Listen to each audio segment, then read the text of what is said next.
Hello, welcome to another episode of Bushcraft Dave, and today I am leaving behind Youlgreave. I have just retraced my steps back to the final point that I left off at last year when I did the first sections of the Limestone Way. I spent 3 days last year hiking the Limestone Way, and today I've come back out to finish the job. So I'm out for 4 days hiking the final stretches of the Limestone Way. I tried to pack everything that I needed, in inverted commas.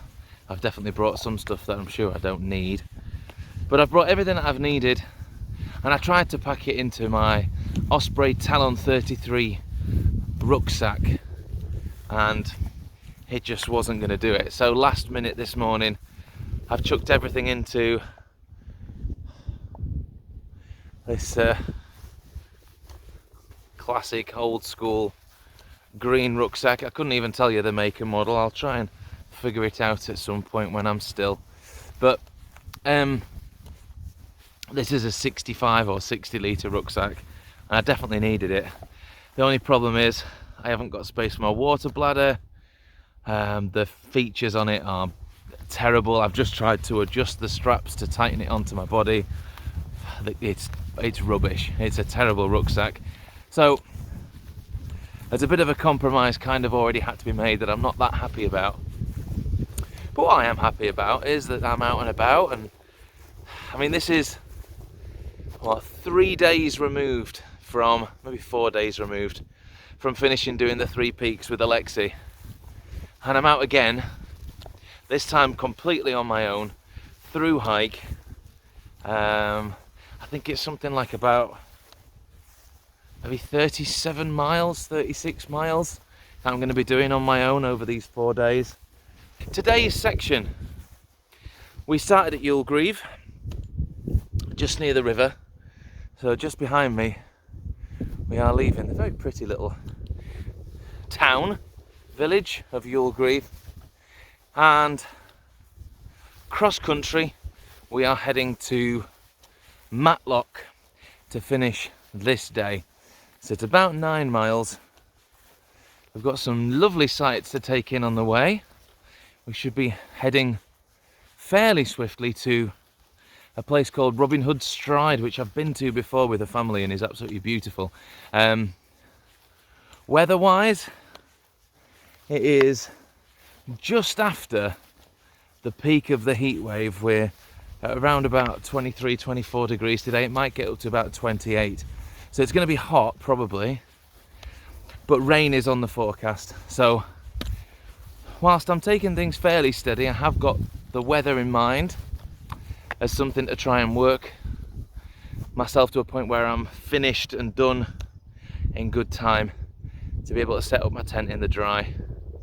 The one advantage is that the place that I'm camping tonight is in the grounds of a pub, so I don't need to cook tonight.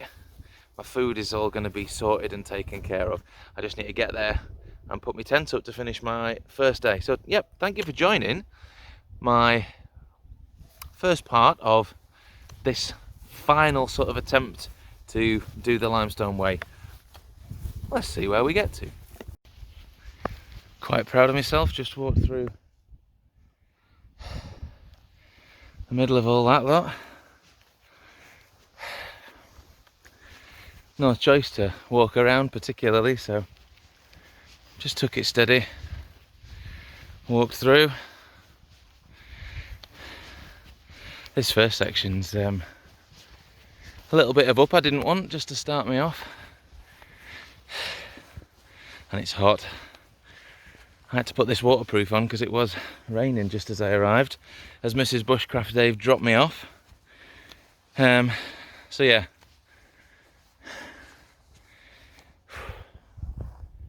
how many more fields of cows I'm going to get, who knows.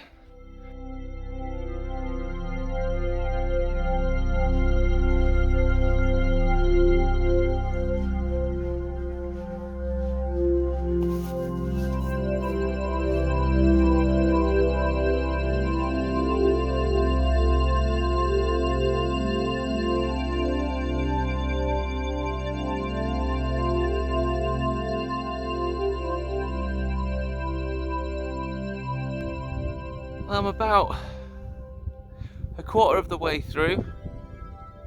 It's been a lot of up, it's been quite warm. Although there's a bit of a cool breeze just set in as I've got sort of up high, which is nice. So behind me, you can see Robin Hood's Stride, a really cool little collection of rocks and boulders that hopefully I've got some photos or bits and pieces of videos that Mrs. Bushcraft Dave could put in at this point. We came here about a year ago. There was a short walk we did that was from Elton that takes in Robin Hood's Stride, but I'm not going to go up clambering on it with this 60-litre rucksack. And then over my other shoulder, which you can't actually get to, is I think they're maybe called like the Three Sisters or Four Sisters or something. I can't even count how many stones there are, but there's a stone circle there that's not actually, you can't access it via public footpath, but hopefully you can see it. So yeah, we're heading to Robin Hood Stride. I might just stop for a moment and take the waterproof off because I'm getting a bit too warm. Yeah, I'm doing okay at the minute, doing all right.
Right, I've been going for about an hour and a half now.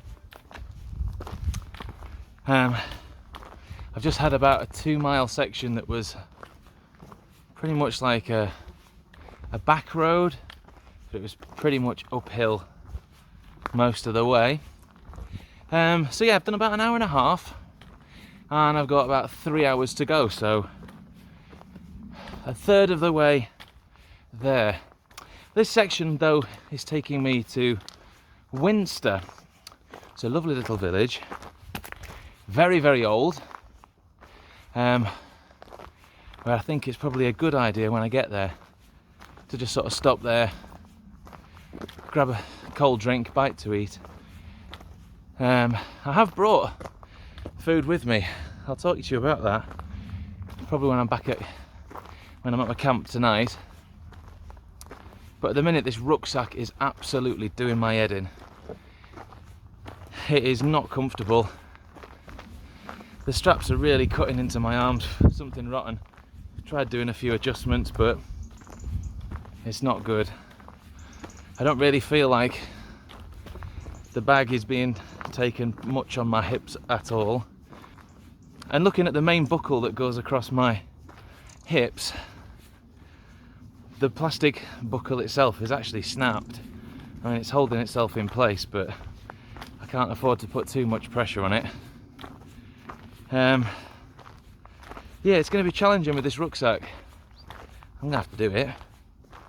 No option now, I'm on the journey, but it's going to make it more uncomfortable than I wanted it to be. Like I said, I had intended on bringing my Osprey, but it's not big enough. Something for the Christmas list is to get a much bigger, a much better Osprey backpack for these kind of things. I'll have to have a look. Any recommendations in the chat, let me know. But I'm going to do some research on this rucksack, but it is super uncomfortable. I'm just wondering whether, because I bought this ages ago, long before the channel. Sorry, there's flies everywhere trying to get in my mouth and it's not good. Yeah, I bought this rucksack way before the channel, and I'm just wondering whether, in my naivety, I've ended up buying a woman's backpack, and I wonder whether that might be why I'm having a few issues. I'll do some research tonight when I'm tucked up in the pub and there's thunderstorms outside. Right, I'm going to shut up talking because the flies keep trying to get in my mouth. To Winster.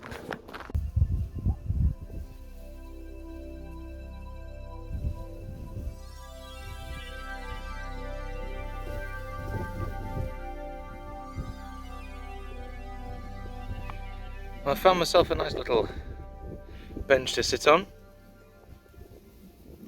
looking over the expanse ahead of me. Winster is actually down in the valley, I guess, so I decided to not go down into it, although as soon as I'd sort of walked a fair distance, I looked back and I could see that there was a pub fairly high up the hill that I could have got to probably fairly easily and then set on the way. But I decided instead I'd just keep going, because the Limestone Way doesn't actually go through Winster. It is one of the places that's sort of listed along the Limestone Way. When I talk you through the book this evening, the route that I'm on I think says Youlgreave to Winster. Might say something else, but you would have to go out of your way to go into Winster. It's only half a mile, so it's not bad, but half a mile downhill, half a mile uphill didn't sound too sensible to me. So I've carried on. I found a bench, brilliant. I just needed a little bit of a rest. I've had myself a little energy gel thing. It's one that's been kicking around my bag for a while and was due to go out a date next month, so it needed using. So that's going to hopefully give me the energy to get to the next little village or town that the Limestone Way does go through, which is a place called Bonsall. So I'm going to head there. I think I can vaguely see it in the distance. You can't see it's through the trees, but when I was walking, I think I saw it. So I'm going to go to Bonsall, and then from Bonsall to Matlock. Now the route that I'm taking is just sort of steadily climbing. And I've got a bit more sort of steady climbing to go for maybe another half an hour, maybe even an hour. Then a bit of downhill, and there is a little spike. I'm not sure why or where, to do with Matlock. Maybe it's just what gets you over and into the valley that Matlock sits in, but still got that to go. My legs are feeling okay. My shoulders are not good, they're mashed. So I'm leg fit, but not this terrible rucksack fit. It's I'm sure there's loads of adjustments and stuff I could do on it, but the issue is not to do with the back, and it's not to do where it sits on my hips. It's just the arm straps, the shoulder straps are uncomfortable. I'll stop moaning. Livy, edit out some of me moaning about the shoulder straps, because I'm going to be doing it for another 3 days. Right, finish my drink up, have a little bit more of a rest and a chill, and set off to Bonsall. It's possible that the housing way into the distance there, just on the horizon, well below the horizon line, down here, hopefully that's Matlock, which is my end point for today. So hopefully Bonsall's over here somewhere. I will find out.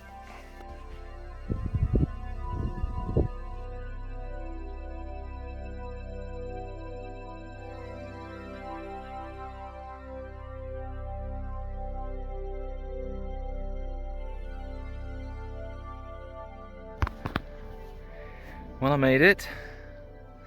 There she is, the little bobcat one. All my gear's set up in there, ready to go already. I'm just going to check in with the pub where I'm camping. and maybe think about some food and a drink, because I haven't eaten since Mrs. Bushcraft Dave made me beans on toast with egg on top this morning for breakfast. That's all I've eaten. So I'm going to rehydrate because I drunk all my water. I'm going to get sorted. But it was really tough. Like, to get to Bonsall and everything was shut. I can't even remember whether I filmed anything in Bonsall. I was just too demoralised. I got there, the pub says it was only open from 4 o'clock. And I wasn't really willing to hang around for that long. In case it opened, just in case it opened up. There was a coffee shop in Bonsall, but it's closed on Mondays, and today is Monday for me.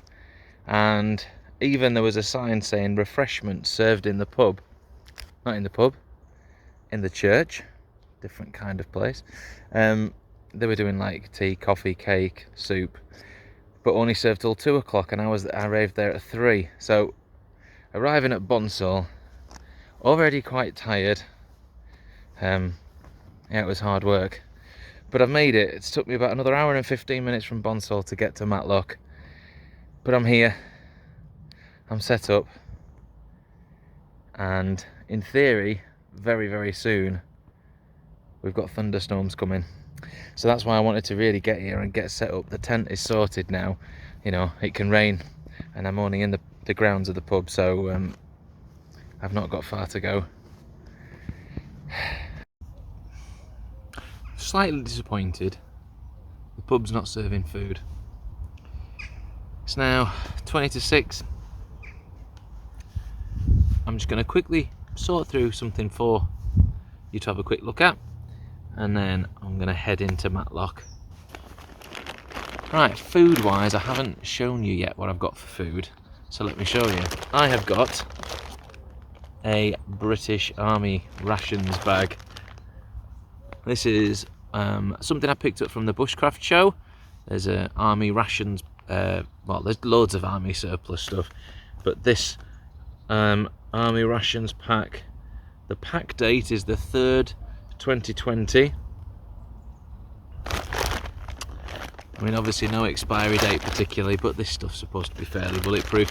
So it cost me about 15 quid, and my logic was that if I have a 24-hour ration pack, it means that I've got a suitable amount of food. I mean, I'm away for 4 days, so clearly this isn't enough food for the whole trip. But my idea was that I don't know quite what I'm going to have when I go to certain campsites, and you know, I know that there's pubs nearby, but the weather could be terrible and things like that. So I bought this, so I'm going to open it up and see what I've got. This is ration pack menu 2 for those army ration enthusiasts out there. I don't want to open it all the way because I still want to be able to store stuff in it. Let's get this lot out. Let's see what we've got. Right then, here we go. This is all the bits and pieces all set out of what I've got inside there. Let me talk you through it. So first of all, we've got chicken, sausage and beans. That would be a good breakfast. We've then got a pindi chana aloo, so chickpea, lovely curry. Now there is some cooked rice which could go with this, or we've also got a chili con carne which the rice could go with. So I can kind of play about with that and figure out whether it's a sort of a lunch or a main meal. And then we've got an oatmeal block and some cheddar cheese flavoured spread, so that's a good snack. There is also some salted peanuts, plenty of energy from them. A couple of fortified, hang on, we've got a fortified energy drink powder and an energy drink powder. What's the fortification process? Who knows? Anyway, the fortified one is peach iced tea, and the non-fortified is lime. We've also got grapefruit drink powder with presumably sugar in it. and some hot chocolate flavoured drink powder, a few strong mints, a fruity nougat bar, a big block of cinnamon cake, that'll be interesting, and a cola flavoured drink powder with sugar and sweeteners. So quite a few drink options within this 24-hour ration pack, which is pretty cool. There was also just like another big bag full of stuff. So we've got some water purification tablets and some alcohol-free wipes. And if I don't use them on this trip, they're really useful bits to have handy. Some chili sauce, some creamer for your tea, some sugar. We've got an English breakfast tea, Thai food, a couple of roasted coffees, bag of wipes, some matches in a striking strip, and a really good length spork for eating the breakfasts. So there you have it. Plenty of food to choose from. A few other bits and pieces that I might not do much with. I'm not a tea or coffee drinker, so most of that's just going to be kept to one side for next time Mrs. Bushcraft Dave's about. So there you go, my army ration pack. I'm quite excited to sort of dive into elements of that. There are going to be elements in there that I am not that fussed about, like the tea and coffee, but I mean that's not too bad. But I'm determined that none of the rest of the food is going to go to waste. I'll certainly eat the 3 sort of main meals. I'll eat the cheese and oatmeal block, and all the drinks I'll try and work my way through over the course of the next 4 days. So realistically, the big, massive, huge, heavy bag full of food, I mean, it doesn't actually tell you what the weight of the thing is, but it's incredibly heavy. But it should give me all the energy I need for those moments in between places where I'm maybe not getting food. Would have been useful today, but I decided I was just going to kind of power on and keep going, knowing that I would be able to eat at the pub, which I haven't. So I'm going to get this lot packed away 10 to 6 and go and see what I can find to eat in Matlock.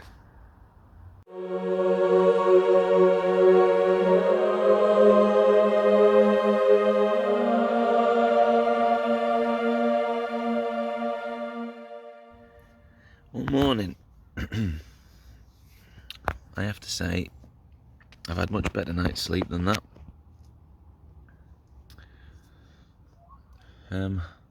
It's really lovely that in Matlock there's a church nearby to make sure it's ringing its bell every 15 minutes to let you know what time it is. As a result, I didn't need to look at my clock to figure out how much I wasn't sleeping. But it is currently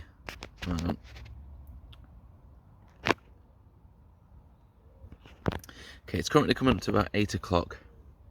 I'm just in process of packing away my tent and everything for the day, but I just wanted to talk you through what I did yesterday and what the plan is today. So yesterday I started in Youlgreave. I started just up here by the river, which is where I'd ended last time. Followed the path all the way to Robin Hood's Stride, and then followed the path down to Winster. Now this is the bit where I came out just here, and Winster itself is down here, so that's why I didn't bother going. But there is actually a pub just up here, which, whether it was open or not, I've not got a clue. Alright, but that was certainly when I got to Winster. From Winster, went all the way across and headed down into Bonsall.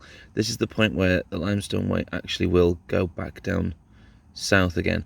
But from Bonsall, I took a route upwards. In fact, it's probably better on the next page.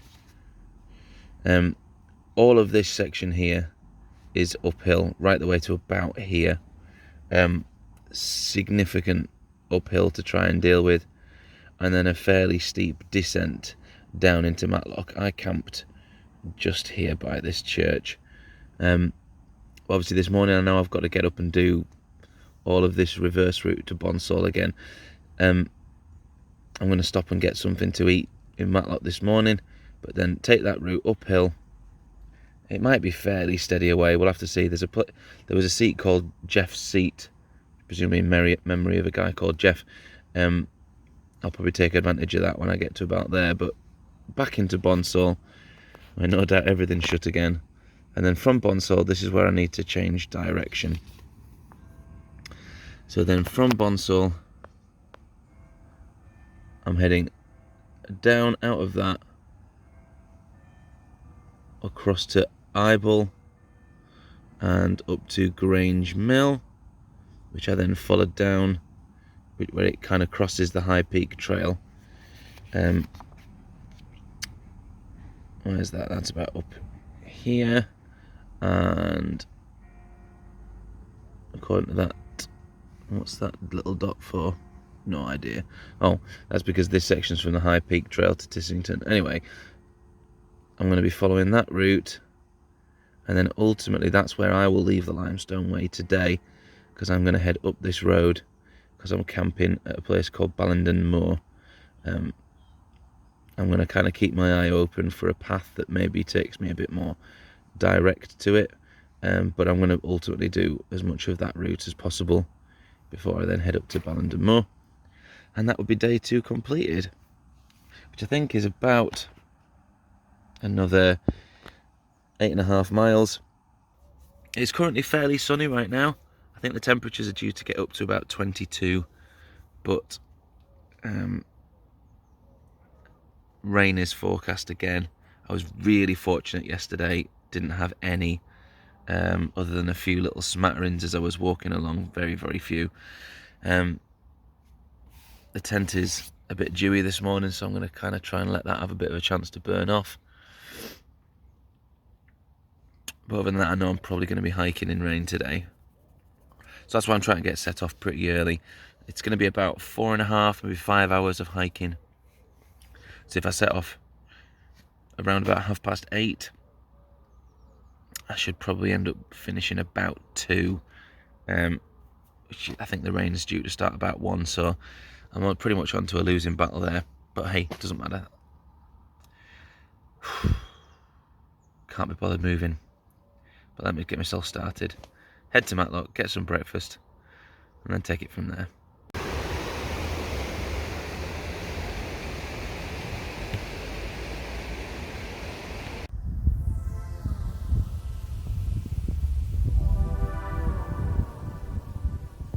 Okay, I've made it up to basically the top. Oh, do you know what? Looking down, it is a hell of a long way down, which means I've come a long way up.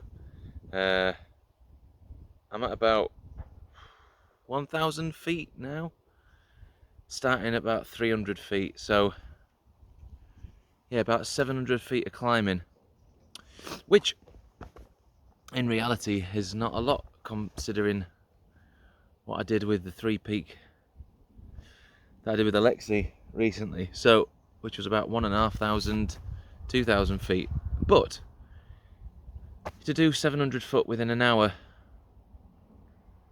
it's still quite heavy going. But I've made it here. Look, I'm at Jeff's seat. Thank you, Jeff, whoever you are. Just the perfect place for me to right now try and cool down. It's in the shade. Stop sweating a bit, because I am sweating a lot. Just rehydrating a little bit, and then the next section should just take me just a little bit further up, not very much more up, and over the top and down into Bonsall. This is the only bad thing to some extent about this journey that I've got to do. It's not along the flat. I'm sure there are a lot of other ways that you could do that are relatively steady away. This has still got quite a lot of ups and downs to go over the course of today.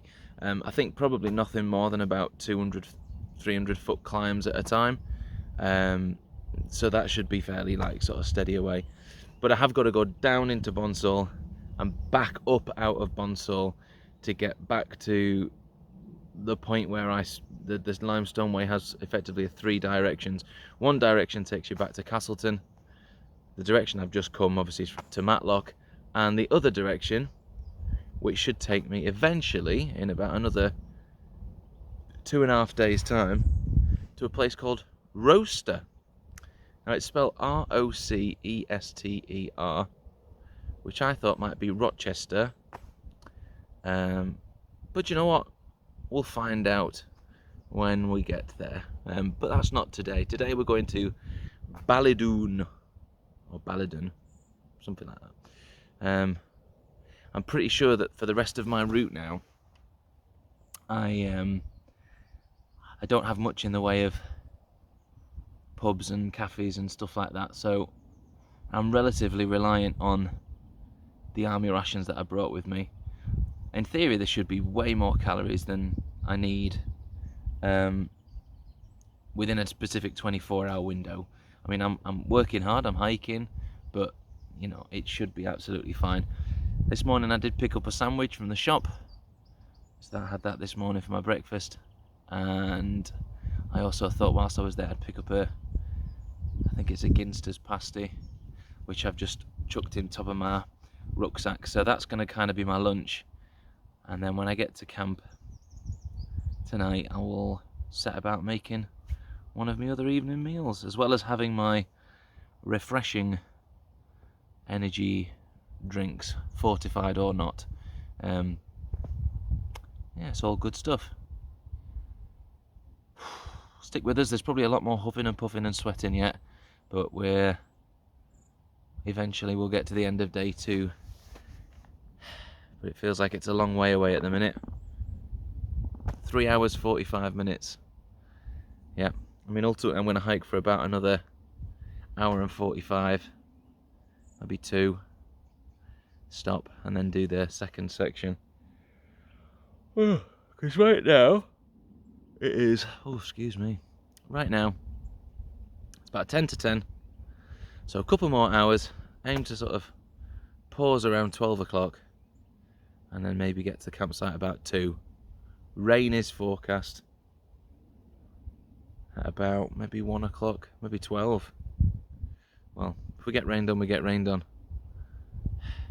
I'll have a nice relaxing shower tonight to clean off the woes of the day. See you in a bit.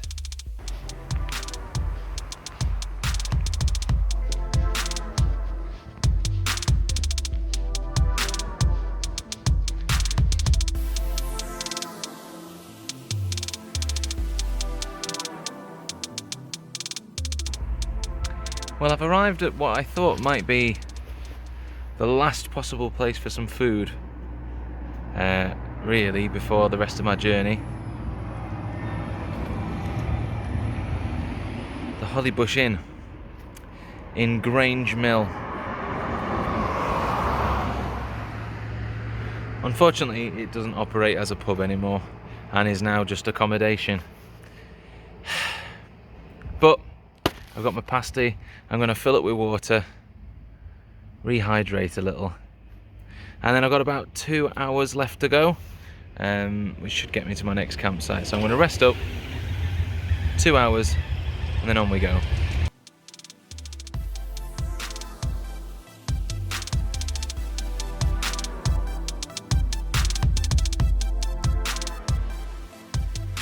I've just found another little bench to rest on. I'm about 1 hour and 20 minutes away.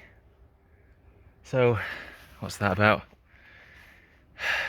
2.5, 3 miles, something like that. But I've just now met and crossed, well, I'm kind of sat on really, the High Peak Trail, which advertises, it's a flipping signpost, Dave, advertises. Parsley Hay going in one direction, Middleton Top in the other. And Parsley Hay is where you can go and hire bikes to do the High Peak Trail and Tissington Trail. So I've just put this on my head because there are flies everywhere and they always want to go in my ears. So I thought if I put this on,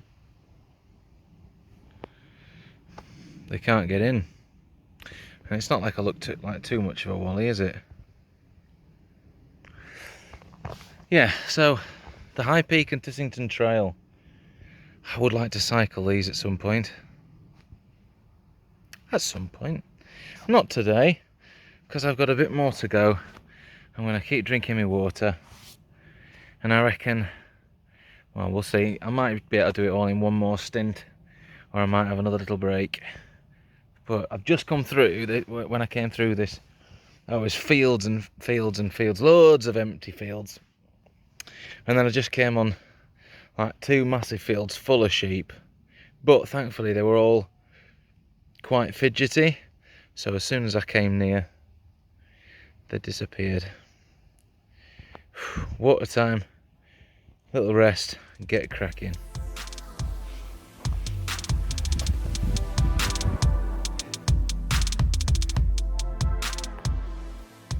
Well, I've managed to get myself back down into the valley. There is a public footpath sign here, which I believe, and I'll check in the morning, is where I need to then carry on for the Limestone Way. But right now, I need to head back up the hill to the campsite for tonight. But we're doing pretty well.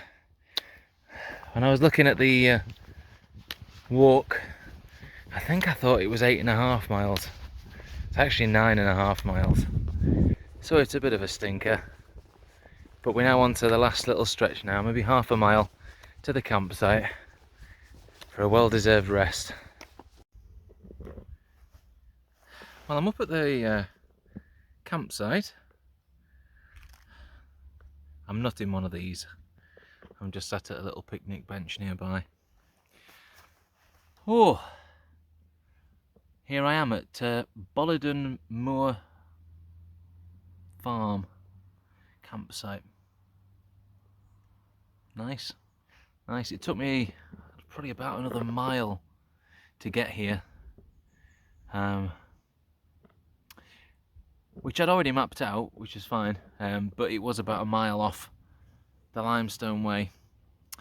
So I'm going to get myself set up for the evening, get my tent set up, because I've got a table. It's going to make it a bit easier for me to get my trangia out and cook myself some dinner.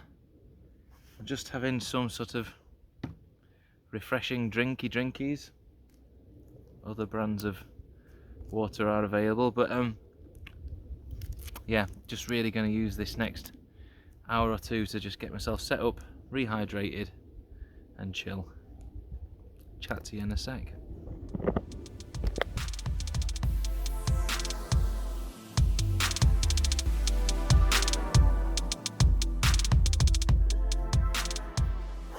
All showered, clean and good to go.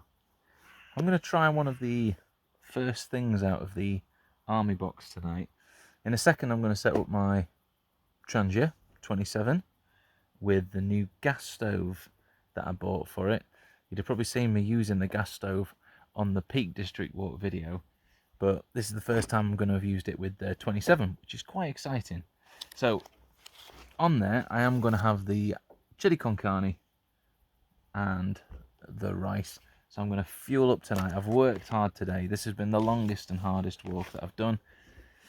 But in order to fortify me even more, I'm going to try the Army Ration fortified energy drink powder, peach iced tea. It says to mix it with 500 mils. So I've repurposed this sports drink bottle. I'm going to whack this in there and we'll give that a go. Let's see how it turns out. Oh, there are other flavours. Apple flavour, peach iced tea flavour, strawberry flavour. Peach iced tea is the one out of there I'm least favourite of. It's got a bit of a powdery nose. Let's get it in here and see what it looks like.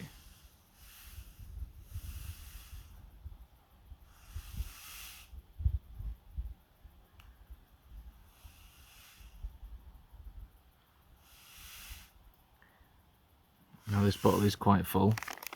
Let me give it a shake up and drink a bit more out of there.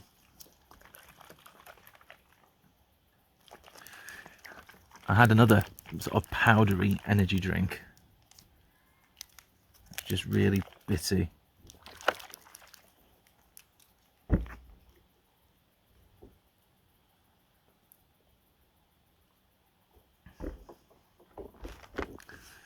To be fair, the flavour's pretty nice. I'll just get the last of the powder in. We want all that energy. What's it say about it? Sugar, maltodextrin, acidity regulators, tea, 1.8% actual tea, flavouring, sodium chloride and vitamin B1. Per 100 grams. Per 100 grams. So this has probably got around about, let's say about 170 calories or something like that. So it's packed with sugar, calories. We'll get that all mixed up.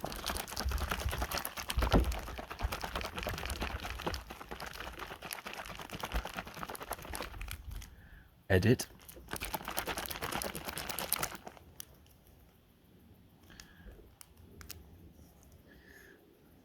It's a nice head on it.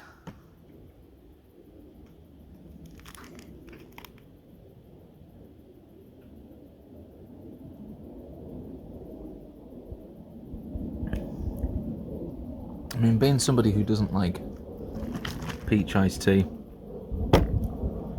that's alright. That's pretty good. That'll certainly be my first drink for the evening. I might have the cola drink or the grapefruit flavour drink later, just to give myself some more liquid.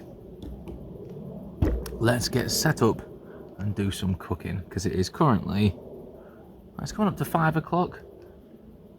I haven't really eaten for a while, so let's get cooking.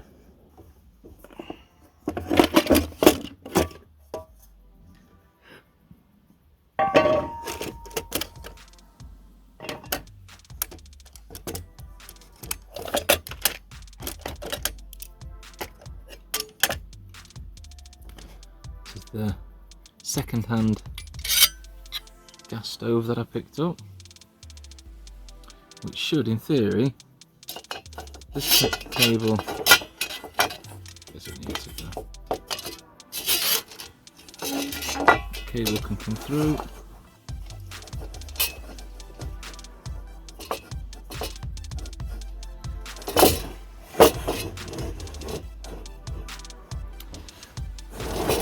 So the advantage with this Trangia 27 model compared to the 25 that I used last time, this already has the hole cut in, and I'm pretty sure the modern ones all have that hole cut in already.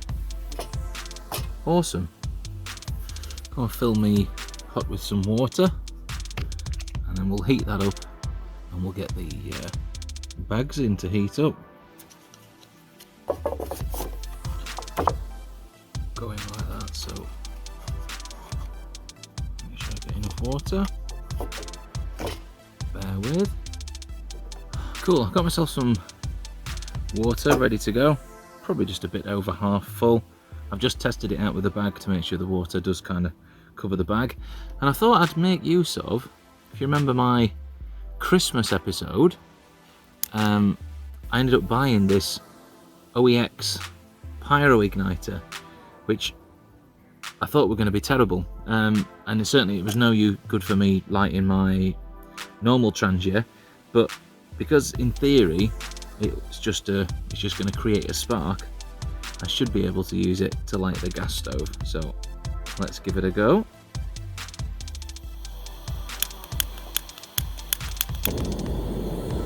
Excellent. Cool. We'll turn it down because it currently sounds like a rocket.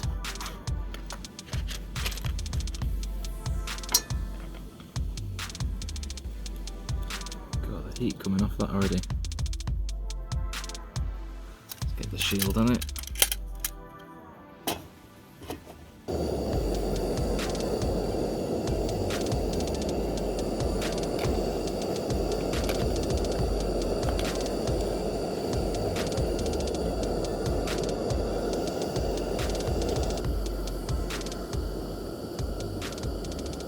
Okay, that's had about 7 minutes now, so I'm just gonna grip this if I can.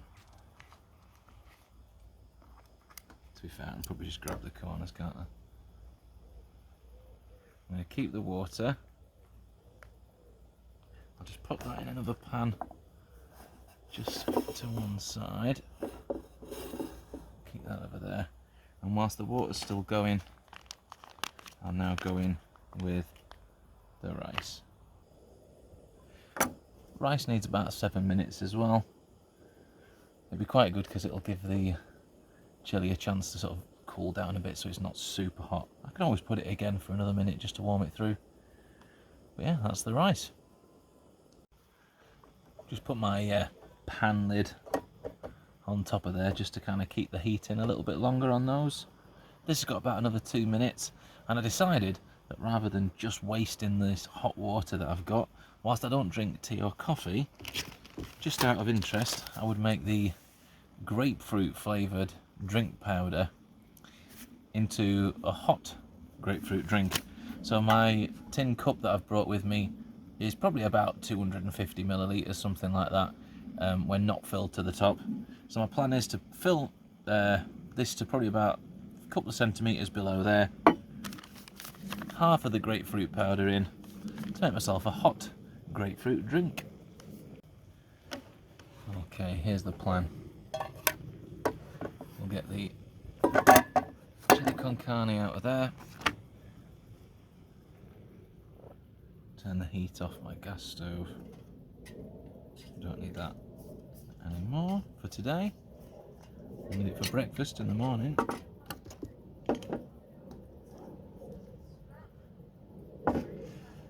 So I'm going to take the rice out and serve it in this one.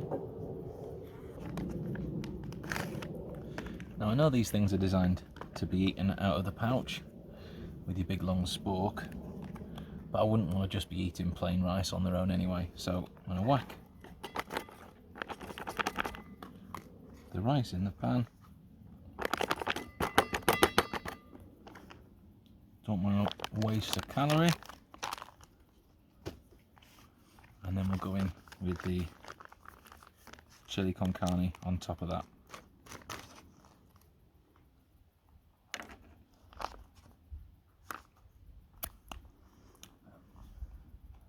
My chili con carne, it doesn't look great, but it'll taste delicious.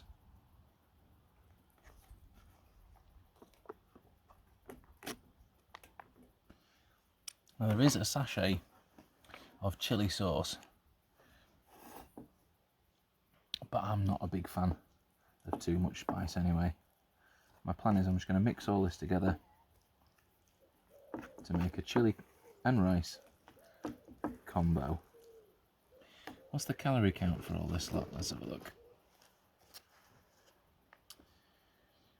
So the chili con carne is about 450 calories. And the rice, I'm going to say around about 300 calories for that. So we're at about 750 calories for this meal, which is great because I've worked hard today. I think so far, in terms of food that I've consumed, I'm probably sitting at about 600 calories of food. All those energy drinks and stuff will have done something for me. Anyway,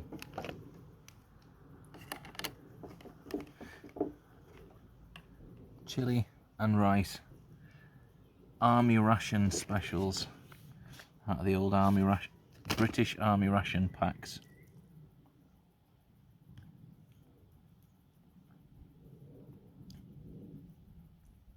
After a hard day's graft, this is well deserved.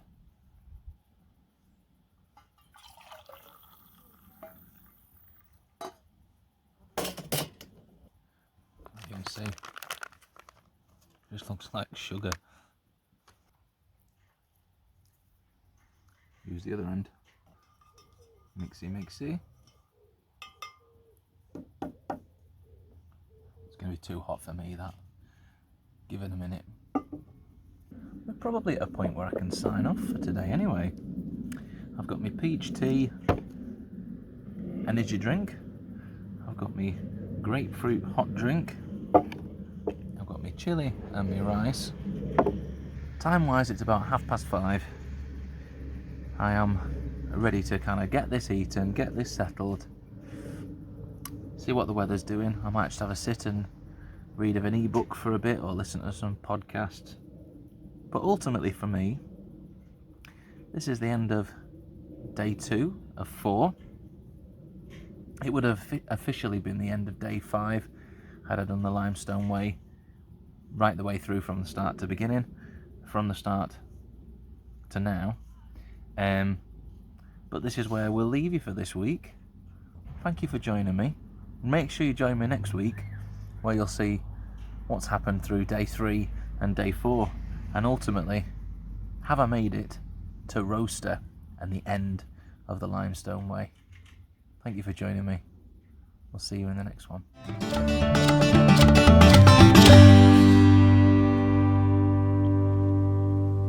But let me do this to Livy first. Livy, put this bit of the video wherever you like, okay? Wherever it seems that it makes sense to do it. I'm going to quickly just sort of through